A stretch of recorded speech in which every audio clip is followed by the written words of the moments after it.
Neil Warnock said to my agent, said, if Bromby and Quinn do well, I'll come in for them. And I thought, okay, that's fair enough. So on my very first day at Stockport, and when I met Sammy McElroy, one of my first words to him was, if a big club comes in for me, please let me go. And he said, you have my word, you have my word.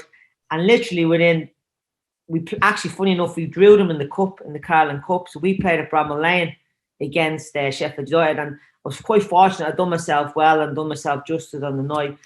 And Rob Kozlock and Simon Francis were still injured around the time. And then it was about 6 weeks in at Stockport, and Alan Quinn rang me one day and was on the way into training. He goes, listen, the gaffer's just spoke to me. He says, they're going to come in for you today. He goes, and the first thing I did was got off the phone, went straight into Sammy McElroy's office and said, listen, Sheffield United are going to come in for me today. Please let me go. And I said, you're a man of your word. And to be fair to Sammy, he was a man of his word. I don't think he was too keen on me leaving, but I don't think he was too keen on me wanting to leave as much as I did. But I couldn't miss the opportunity and the challenge of playing for such a big club, but also I knew the challenge of having to prove people, which I knew I was going to have to come into that environment. And I quite like the idea of that pressure, really.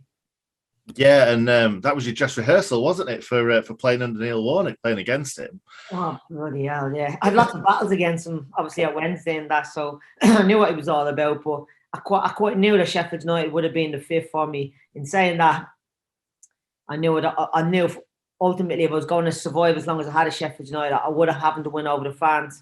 But because of how I played and the city, and I knew the city and I knew what it was all about, I was quite confident that in time I would, unless I had a few nightmares along the way.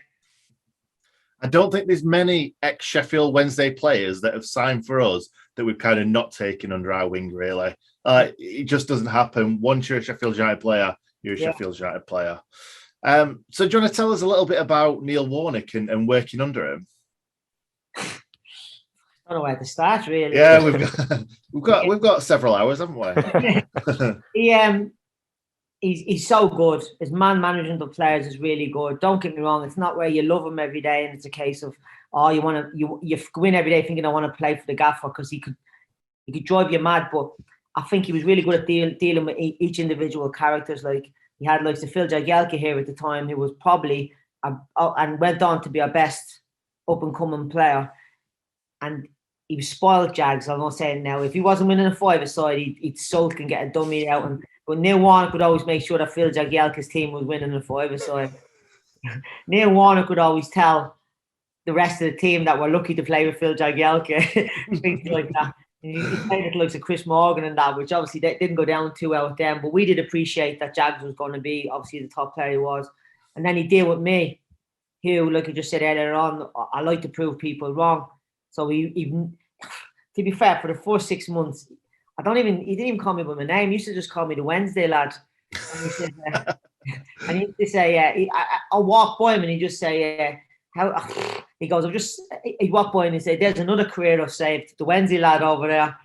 I think it took a while for me to prove my worth, brave. I think one day he walked in, he said, good morning, Del. And I thought, bloody hell, he knows my name. Well, that would have meant something. That's great man management, as you say. It was unbelievable. He knew how people were wired, and he knew how to get the best out of them. His man management skill was outstanding, and he wasn't as daft as what he makes out. Half the time, the touchline rants and all, it's a deflective mechanism where he's protecting the players. Sometimes someone's having a bad performance. But I've had a couple of bad performances, and I'm thinking, oh no.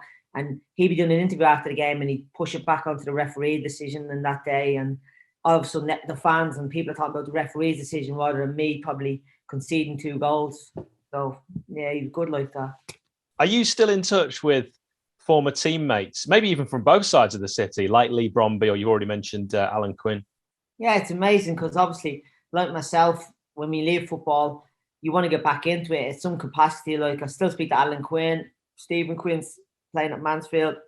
Lee Bromby was best man at his wedding and godparent to his kids. So he's a sporting director up at Huddersfield now. Obviously, Stephen Haslam's academy manager at Sheffield Wednesday, who I played with. Matt Hamshaw's assistant manager over at Rotherham, and that who played at Sheffield Wednesday. Michael Tong's the U team manager at Huddersfield. I still speak to Monty, who's out at Central Coast Mariners. Obviously, I've seen Jags last season. He was around about here. Chris Morgan still around the place quite a lot. No, I could name loads here because I still go through and see them quite a lot. Yeah, I always think when you have that sort of bond with, like you talk about the Millwall game, and we were fortunate enough, I think the next season we got promoted. Like this group here with Billy Sharp, obviously Flecky, these guys have been and had that much success. You'll always have that bond. You may not see each other for a couple of years, and once you see each other, it's like it's back to the old days. And I think that's another one of Neil Warnock's strength, and it's what Sheffield United is all about. You create this everyone together, this us against them things, and let's go through adversity together. And it does bring you together. And as teammates, it wasn't a war, but it felt like our war, and we were against everybody, and we were going to prove against all the odds. And when you have that bond, you never seem to lose it, even though you might not see someone as much.